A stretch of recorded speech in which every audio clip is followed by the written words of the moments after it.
السلام علیکم گائس، میں ہوں محمد عثمان۔ آج میرے ساتھ موجود ہے سنگر یاسین علی۔ بہت بڑا سنگر ہے، ویسے یہ ایف ایس سی میں میرا کالج فیلو رہا ہے، اور ہم نے ایف ایس سی ایک ہی اسکول سے ایک ہی کالج سے ہم نے کی ہے، ایک ہی اسکول میں بھی پڑھا ہے شاید۔ ان کی زندگی کے حوالے سے تھوڑی سی بات چیت کریں کہ یہ ایک سنگر کیسے بنا، کب اس کو یہ شوق آ گیا کہ میں سنگنگ کروں۔ سب سے پہلے عثمان بھائی شکریہ آپ کا، آپ نے مجھے موقع دیا بولنے کے لیے۔ بیسیکلی میں سنگر تو خیر نہیں ہوں، لیکن بس انسان کو کبھی کبھار شوق آ جاتے ہیں۔ تو بیسیکلی میرا جو جنون تھا پوئٹری کے اوپر، میرا جنون زیادہ تھا پوئٹری کے اوپر۔ بالکل۔ تو میں بچپن سے یعنی 6-7 سال کا ہوں گا، اس وقت مجھے شاعری کا بہت شوق تھا۔ میں اردو شاعری پڑھا لکھا کرتا تھا، تو کبھی کبھار میں کوشش بھی کرتا تھا لکھنے کے لیے، لیکن اتنا بڑا شاعر تو خیر میں نہیں ہوں، سمجھتا بھی نہیں ہوں۔ آپ کا فیوریٹ شاعر کون ہے؟ فیوریٹ شاعر؟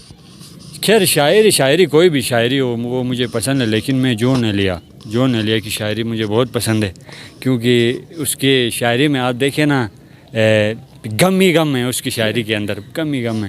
کیوں غم کو پسند ہے؟ آپ غم سے دور بھاگتے ہیں، آپ غم کے قریب جا رہے ہو؟ نہیں، انسان کی زندگی میں اتار چڑھاؤ آتا رہتا ہے۔ 2021 میں ایک سانحہ میرے زندگی سے گزرا، وہ یہ تھا کہ میری والدہ محترم اس دنیا سے چلی گئی۔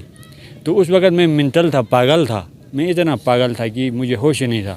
پھر اچانک سے میرا ایک جاننے والا تھا، دوست تھا، اس نے کہا کہ یار آپ تو برباد ہو رہے ہو، ٹھیک ہے نہیں، تو آپ خود کو سنبھالو۔ لیکن کبھی کبھی میں اکیلا ہوتا تو بہت رونا آ جاتا تھا، مجھے بہت رونا آ جاتا تھا، عجیب سے خیالات کیفیت مجھے طاری ہو رہی تھی۔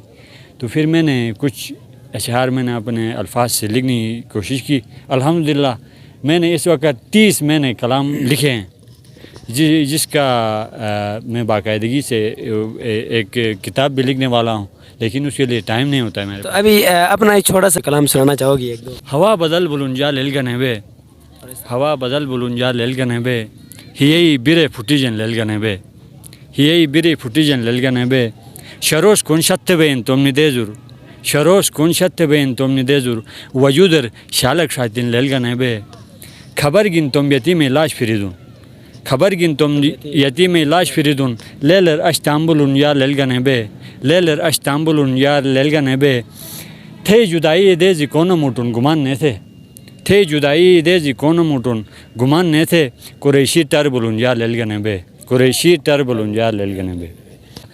ایک میرا دوست تھا جس کی خواہش تھی کہ میں اس کا جو کلام تھا میں لکھوں پڑھوں۔ خیر اس کی شاعری کے اندر اس نے بہت سے دکھ بھرے الفاظ لکھے تھے، لیکن اس نے بہت ظاہر کیا تھا، جو اس کے احساسات تھے وہ ظاہر کیا تھا۔ چھپا مجنون تھا وہ بھی، چھپے رستم تھا وہ بھی، چھپا مجنون تھا۔ تو پھر میں نے اس کو بتایا کہ آپ نے بہت ظاہر کیا ہے، اس سے تو پتہ چلے گا جو شاعری کا ایک رول ہوتا ہے نا، آپ کو مثال کی ایک چھوٹی سی مثال دینی ہوتی ہے، بس بندہ سمجھ جاتا ہے۔ اس نے بہت کھلا کیا تھا اپنا راز۔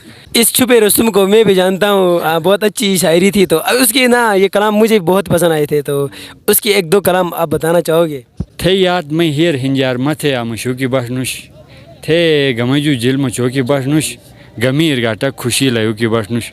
تو میں سمجھتا ہوں یہ جو میرے دوست نے لکھا ہے بالکل اعلیٰ طریقے سے اس نے اپنے احساسات بیان کیے۔